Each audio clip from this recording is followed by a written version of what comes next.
माझी वाईफ आहे, तिचा लहानपणी दुखण्याचा प्रॉब्लेम झाला होता.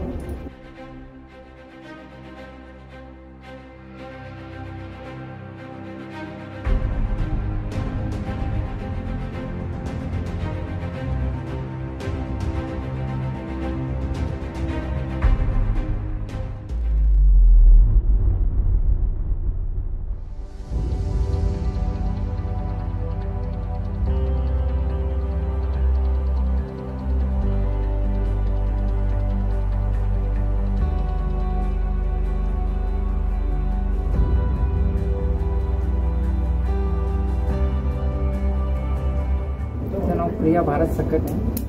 तिचा लहानपणी दुखण्याचा प्रॉब्लेम झाला होता, ती पडली होती.